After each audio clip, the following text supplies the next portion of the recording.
some white Urkel. Yes. Wait, did you just call me a white guy, toxic white guy, privileged white guy? Is that what I just heard? Yes, sir. Yes. With the stir addition. Yeah. And I heard like 1990s TV personality. Wow. Wow. Tony Lima just called me old. No, that wasn't it. Just commenting on what Faye said.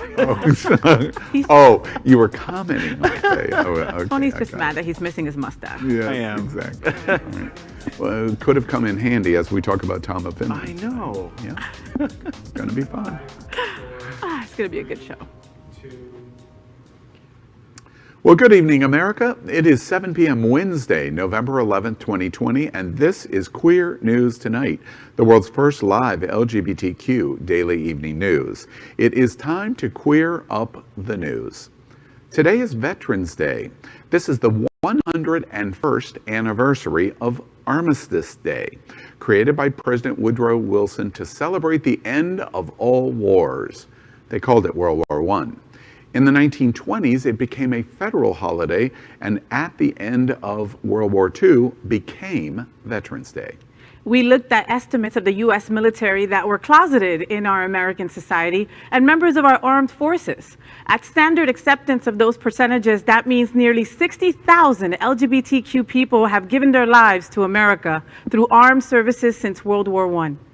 So today, we honor all those that stood up for America, but we also make special note to our LGBTQ brothers, sisters, and non-binary family members that have also stood up for freedom.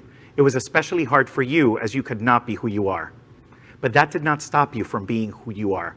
Everyone at Happening Out Television Network thanks you for your service. So good evening, America. It is 7 p.m. Wednesday, November 11th, 2020. Veterans Day, and it is time to queer up the news. We are literally out of the closet and into the headlines. So many of your stories we're going to tell this evening on Queer News Tonight. The world's first live daily queer evening news show, Out of the Closet and Into the Headlines on Q News Tonight. Well, thank you for joining Queer News Tonight. We are live and unedited. This is a live LGBTQ evening news show. So anything can happen. This evening, we bring you the news of and a perspective from the LGBTQ community. I'm your anchor, Al Ferguson. First up, let's welcome guest anchor Faye. What? She's out, she's proud, and believe me, I've gotten to know she's certainly loud. Just a little. She's a Latina to be reckoned with. She's half Puerto Rican, half Colombian, and 100% freaking New Jersey. She has the popular blog and YouTube channel, Faye What? Welcome tonight, Faye. Hola. And we also welcome guest anchor Tony Lima. He is the Chief Operating Officer of Ariana's Center, Trans-Latina, Florida, a longtime South Florida LGBTQ activist, advocate, and political operative, as well as a seasoned communicator, marketer, and fundraiser. Good evening, Tony. Hi, thanks for having me. So tonight we begin with queer headlines. The LGBTQ community in America is diverse. The LGBTQ community around the world is vast, and we're going to bring you the bullet points of queer news for today, Wednesday, November 11th, 2020. We begin by queering up Vote 2020. This is a historic date, January 20, 2021, as 46 will be the first president to fully support LGBTQ rights. Watch this. You know, Pride is particularly poignant this year. Even as the LGBTQ plus rights continue to be attacked, the Supreme Court has affirmed protections for the LGBTQ plus people against employment discrimination.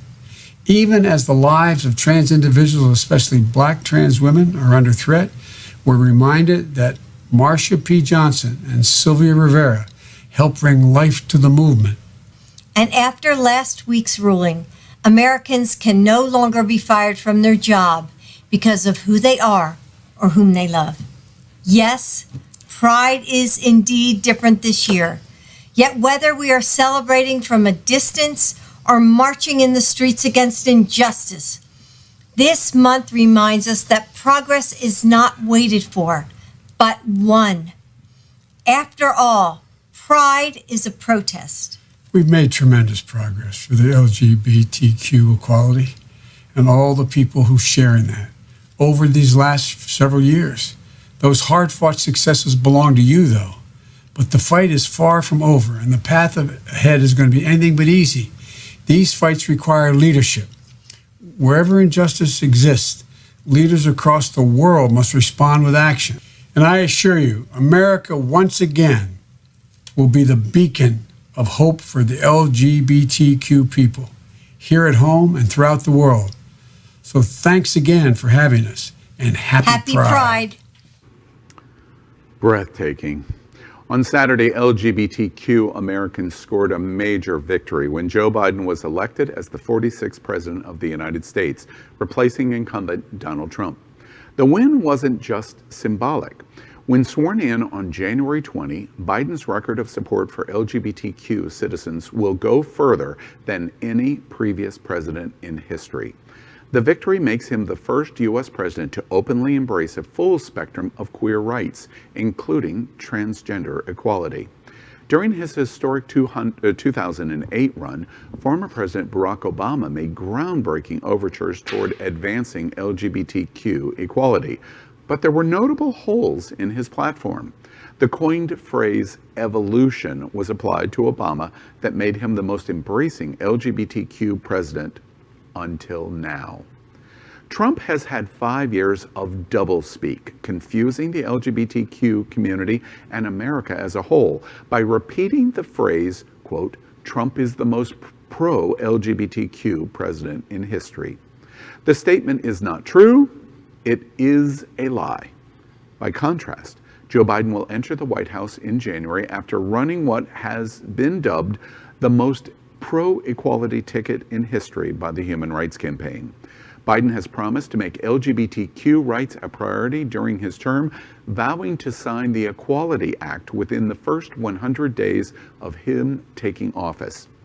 Among Biden's other promises to the LGBTQ constituents is a greater emphasis on trans rights. Biden said, together, quote, together, we'll pass the Equality Act, protect LGBTQ youth, expand access to health care, support LGBTQ workers, win full rights for transgender Americans, recommit to ending the HIV/AIDS epidemic by 2025, and advance LGBTQ rights around the globe, not just at home. His other pledges to the LGBTQ community include strengthening protections for LGBTQ asylum seekers, banning discrimination against same-sex couples in adoption, fighting laws that allow people of faith to refuse services on the basis of religion, expanding non-binary options on federal documents like passports, and outlawing conversion therapy, combating LGBTQ youth homelessness, and allowing gay and bisexual men to donate blood without undue restrictions. Sometimes you take just a moment to raise your head, look around, and see where you are. When we do that on January 20, we will wonder, for the first time in the 52 years since Stonewall, will the LGBTQ community finally reach equality? Are we on the verge of getting everything we always wanted? The next 4 years will answer those questions. Wow, Tony, Al, I mean, come on, I got chills everywhere just with the video and what Al read right now. I've got chills from head to toe, and I tell you that it's like everything we've ever dreamed of in the LGBTQ community. It's like a gay Disney movie in my dreams, you know? I mean, it's amazing. The Equality Act, yes. You know, and yeah, there are 70 million Trump people out there that didn't want us to get all these rights. And they might just like us because they're going to be obligated to in the next 4 years. And you know what? I'm okay with that. You know, it's like Al said before, it's absolutely breathtaking. The fact that in that video we just saw, he mentioned Marsha P. Johnson and Sylvia Rivera. And on Saturday, when he gave his first speech as the president-elect, he mentioned transgender Americans. Like, just that sheer fact makes such a difference that on that day when he is inaugurated and we are all looking around, I feel like we can finally take a sigh of relief to know that we're going to start making progress again. As the oldest representative anchor on this show tonight, I I just basically say, I can't believe what I'm watching and listening to. In the 90s, I never even dreamed that I could get married, much less what we have seen in 2020. The one thing is I listened to his and Dr. Biden's comments about pride, and then list what he has pledged to accomplish as President of the United States. I'm still sad at the fact that in the LGBTQ community, the statistics are reporting that 61% of us supported that. What was everyone else supporting that would be more important to them than those rights? We still have a long way to go, but January 20 is going to be historic, unlike anything we have seen in American history for our community. Definitely. We'll be counting down the days till January 20th. Now it's time to queer up the world. Playboy Mexico puts first transgender model on the cover. Beauty influencer Victoria Volkova has broken new ground as the first transgender woman to appear on the cover of Playboy Mexico.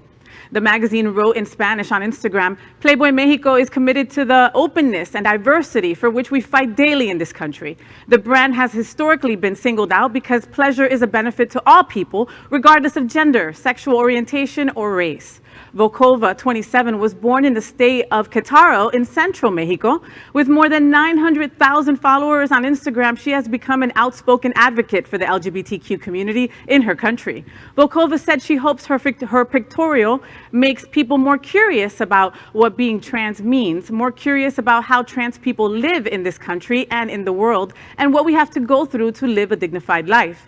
She has amassed more than 1.2 million subscribers on YouTube, where she posts makeup tutorials and chats with the Brazilian drag queen, Pablo Vittar, and others. She also speaks openly about her transition and her journey to self-acceptance. What do you think? It's so exciting. So exciting that Mexico is taking this step as a Spanish-speaking country. Although they've been pretty progressive in their stances when it comes to LGBTQ people, they have marriage and other protections. Like, I think this is incredible that they're pushing forward with this transgender model in this spectacular way. I think it sends a great message, especially to our youth, to young trans folks or young gender nonconforming folks that are looking for these role models. She is becoming the perfect role model for them.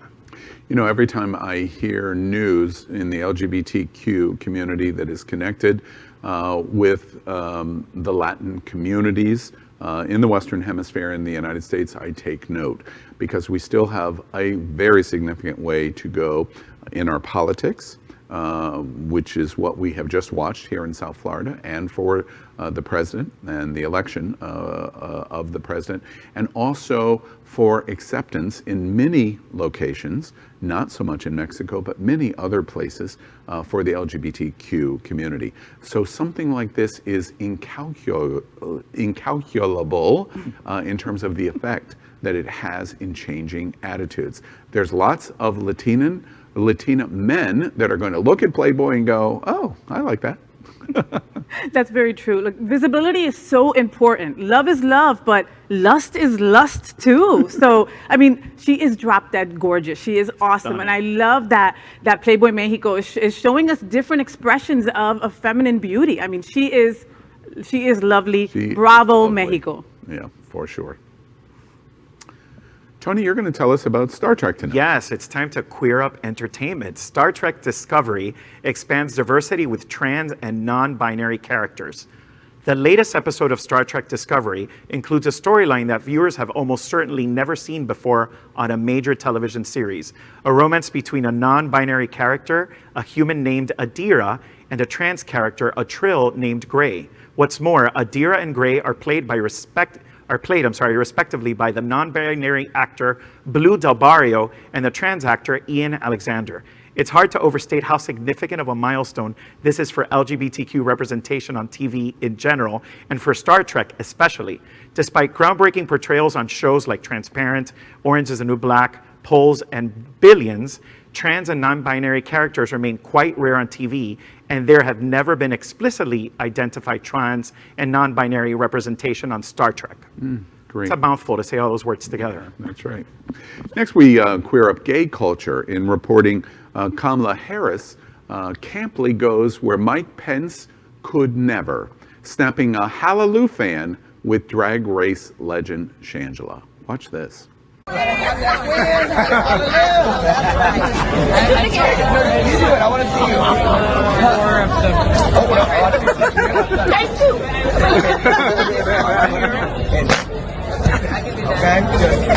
There you go. Hold it, let it go. Ready? Oh, I see. Come on.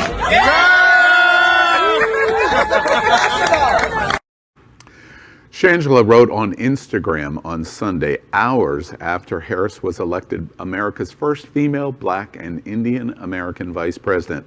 Quote, halleloo for Harris. Vice President-elect Kamala Harris is such an icon, and I feel so honored to have her about to join Joe Biden to lead this country to a brighter day. And she pops the halleloo fan like a pro. And to prove her point, Shangela shared a video taken last October that you just saw when Harris, then running for the Democratic presidential nomination, made a surprise visit to a West Hollywood gay bar, the Abbey. After fumbling with Shangela's halleloo fan, the California senator picked it up and executed a perfect Thorpe to the delight of the gathered crowd. Shangela wrote at the time, quote, I can tell you that Harris has been and will continue to be a fierce ally for our community. The historic moment of then presidential candidate Harris and now Vice President-elect Harris leaves us breathless. And we are quite sure here at Q News tonight, something we will never, ever see Mike Pence demonstrate. No, not at all. It's time to queer up gay culture. Tom of Finland 2021 calendar is here. A year of Leathermen, Cowboys, and studs. Leather fans, masculine fan, all fans of Tom of Finland are celebrating today on the release of the Tom of Finland 2021 calendar, created by Christopher Harrity, called A Year of Leathermen, Cowboys, and Studs. We can't help to be possessed in turning the pages in one exciting month after another. And everyone at Queer News Tonight hopes it is our first sign that the shit show of 2020 will soon be over. And now it's time to queer up health. HIV diagnoses have reached their lowest levels in 20 years, and it's not just because of COVID. A new Public Health England study has significant impact on the LGBTQ community in America. It was reported today the new HIV diagnosis among gay and bisexual men living in the UK have dropped to their lowest levels since 1998. Researchers say the drop in new cases isn't connected to a reduction in sex during the COVID-19 lockdowns.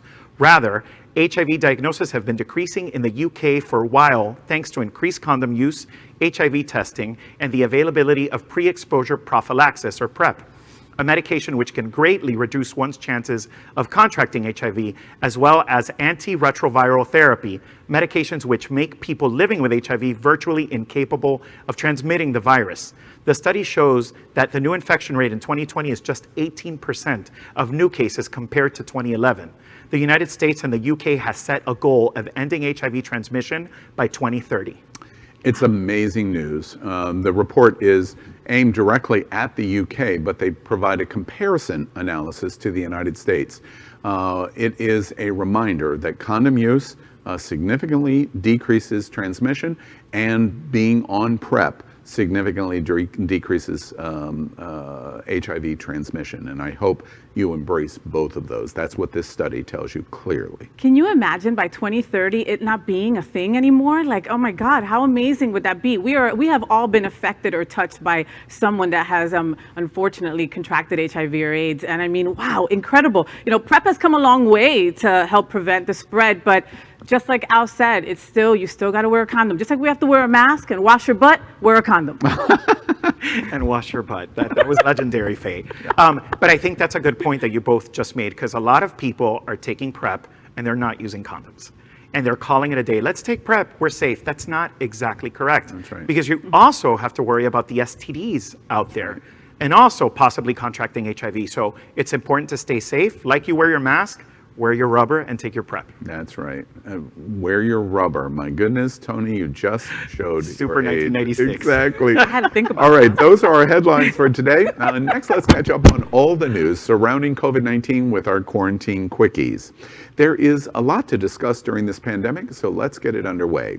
Quarantine quickies. A new study finds masks should not be a political football. They save LGBTQ lives. Watch this. Because a recent study has just come out literally within the last day or so that has examined all of the data on masks. I mean, obviously the data of if you put a mask on, you prevent the exhaling of droplets that would infect others. So it's very clear that you are protecting someone and their mask is protecting you.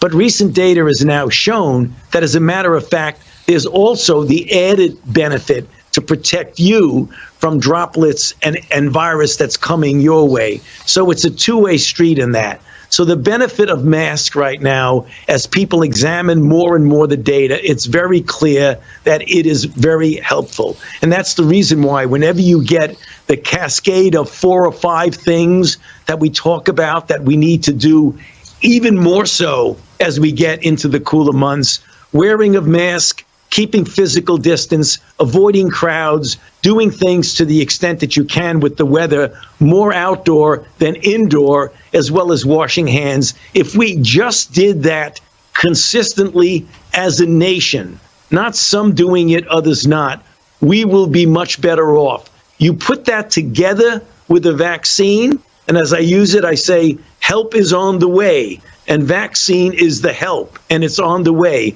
If we combine that with public health measures, we will be much better off. If you listen to what Dr. Fauci just said, it will save lives. The Centers for Disease Control and Prevention sent an ominous warning today when they said, quote, adopting universal masking policies can help avert future lockdowns. Wearing a mask not only protects others from the spread of COVID-19, but it protects the wearer as well. The Centers for Disease Control and Prevention said Tuesday in its strongest messaging yet on face coverings. The CDC also said that, quote, adopting universal masking policies can help avert future lockdowns, particularly when combined with a doubling down of mitigation strategies available to virtually every American: physical distancing, hand washing, and ventilation. SARS-CoV-2, the virus that causes COVID-19, spreads mainly through respiratory droplets, especially when people are coughing, sneezing, singing, talking, or even breathing. Infectious disease experts have long said that when one person covers his or her mouth and nose, it protects those who are nearby. The CDC report estimated that more than 50% of transmissions originate from asymptomatic people, or those who have been infected but have not yet developed any symptoms. Dr. Anthony Fauci, director of the National Institute of Allergy and Infectious Disease, as you saw there, agreed that it is increasingly clear that the benefit of wearing masks is a, quote, two-way street. He said, recent data has shown that, as a matter of fact, there's also the added benefit to protect you from droplets and virus that is coming your way. You guys heard Dr. Fauci. He's the expert. LGBTQ community. We want to go back to our fun events and to be social. You know, for a lot of us, we don't have family. We've got our family that we made through our friends, and we miss them. You know, the experts are saying, wear your mask, wear your mask. I have to throw mad shade to the Trump administration because they're the ones who started making fun of the mask wearing, which was what people took into account and started not wearing them. LGBTQ community, listen to us, wear your mask. Wear your mask. You know, I have a special message for young people especially. I was out on Halloween just about a week ago, right, a couple weeks ago, and I saw a lot of people throughout Wilton Manor specifically, walking around, entering the bars, not wearing their masks, kind of just hanging out with their friends, and not really taking this as seriously as they should be taking it. And the reality is, as Dr. Fauci has always said, and we continue to repeat, you have to wear your mask. The mask is the only thing that can really keep you from acquiring this terrible, terrible disease. You know, we're talking directly, as all of us are in this reporting, directly to the LGBTQ community at Queer News Tonight. Look, it's super simple. All of the stuff that Trump has done in crashing the plane in COVID in 2020 is over now. We are at record levels. You haven't heard him say one word about it because he never cared about it, ever. That's why we've had a record 10 days, 1 million cases since in the last 10 days. And so as a result, you can't live in that past, you must live in the future. And if you want to get back to some normalcy, until the vaccine is widely available, your choice is to wear a mask. If you don't, and cases, even if you don't contract or you've already had COVID, you're going to force governmental decision makers to close our economy again. Wear a mask. We're the gay community. We make everything an accessory. Come on, it matches with all our clothes. We bedazzle them. I have a nice scent in mine. Wear your mask. Yeah. Oh, that's an idea, the whole scent thing. I never thought of that. Yeah. It's a great idea. Or bedazzle them. I love that one. Thank you. You learned it from your lesbian. Right. Right. All right. Well, we also want to remind you that Happening Out Television Network is broadcasting from our permanent set in partnership with the Sunshine Cathedral. This is the world's largest queer church here in Fort Lauderdale, and we always joke, just look to the left, look to the right, and you know we're the gayest place on planet Earth. Our support, I'm the straight guy, by the way, of the three. The Sunday Celebration is the largest LGBTQ religious broadcast in the world every Sunday at 10:30 a.m. Eastern, and it's live. We encourage you to tune in. Sunshine Cathedral is my queer church. Watch this.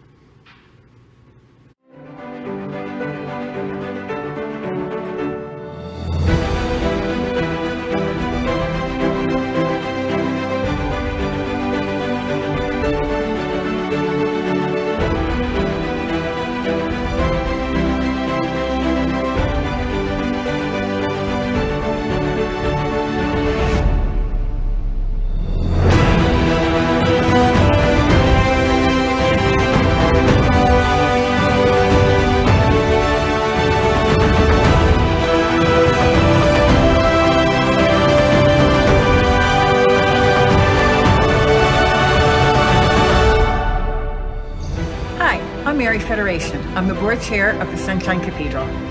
Hi, I'm Tom Federation.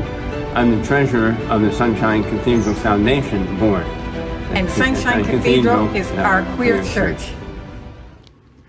Well, we'd also like to thank our set designer, Concepto Modern Living here in Fort Lauderdale, for making this set in this amazing queer church campus possible.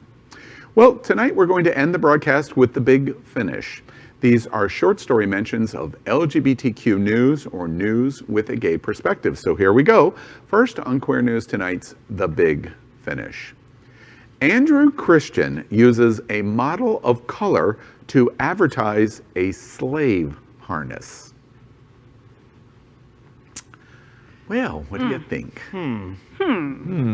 I think they should have been smarter. You think? Like, this is just like a really bad choice, right? It could have been anybody else. It didn't even have to go on a model necessarily. So yeah, just a terrible choice. Andrew Christian, you're out there making a lot of money off of these underwear that hold your package up. Be a little bit more sensible. Be a little bit more inclusive. Don't try to offend people. Do your thing. But is it not considered art though? I mean, like, where do you draw the line between sensitivity and artistic freedom? You know, there's a famous story. I don't know if you remember the car Nova. Both of you being Latina. The car was introduced in Spain, and some rough translation of Nova in Spain was no-go. And they famously destroyed the marketing of the car launch in Spain of Nova. the no-go Nova. car, which is what it was called. I thought of that moment when I watch a black man of color advertise an Andrew Christian harness with slave on it. In 2020, really, no one said, maybe this is not a good idea. Right, especially with this racial reckoning we're living through right now. Like, not a good idea. Not a should good have been idea. thought of. Nova, right. Nova. Yes, exactly. All right, in the big finish. This is how we like our Pence: silent and leaving, and hopefully forever. Oh my God. It's missing the fly. She looks pretty or quiet. Any thoughts? Yeah, he was going on vacation, then he decided he wasn't going on vacation. He's been almost nondescript. We have not heard from him since. So he hasn't been seen either out in public at all? Briefly, almost nothing. None of anything. Any thoughts? Just go already. Just go. Yeah. You're just tired of it. For Kamala. We don't even have anything to say about him. I'm counting down the days. Like I just go. Yeah, please, just leave. Silently. Yeah. You're dismissed. Thank you. Bye-bye. Yes, exactly. The big finish. Pfizer playfully pisses off Trump in how they announced vaccine. Oh, and it was priceless. There's the tweet. Pfizer intentionally didn't announce it until after the election just to poke Donald Trump in the eye. That's what Donald Trump said. Oh. What do y'all think? You know, we shouldn't relish in anybody's discomfort except when it comes to the Cheeto. So I think we're all relishing in all of his discomfort at this point. I feel like people want to see him suffer for all of the suffering that he's been putting so many people through for the last 4 years. You know, so it's time. It's an example of how he's going to bite your hand no matter who you are. The drug manufacturers, come on. The CEOs of the major drug companies in America, who do you think they are supporting and what party they're a member of? And sure, there's this massive plot against the President of the United States. And I also loved Pfizer's chairman of the board saying, excuse me, all of the money that you spent on Operation Warp Speed in developing a vaccine, you didn't spend $1 at Pfizer. So we have developed this vaccine without you. Please sit down and shut up. Exactly. you're fired. That is today's news for the LGBTQ community on the world's first daily LGBTQ evening news show. Remember, if it's important to the LGBTQ community, it's important to Queer News Tonight. But you must help us. Click subscribe on YouTube, ring the bell for updates, and share this news. You know, Faye and Tony are going to help me. They are so thrilled because I don't know what's going to happen next. So they have secretly locked me into a case, and now I have to sit here quietly through the rest of the show. We are out of the closet and into the headlines. This is the only source of live LGBTQ news in the world. Your community needs your support. You are not alone. We will get through this crisis. We are here with you, and this is Queer News Tonight. Thank you for joining us. He's Al Ferguson, and on behalf of Faye Watts and Tony Lima, myself, we will see you daily at 7 p.m. Good night. Good night. Text us and ask us what just happened. Good night.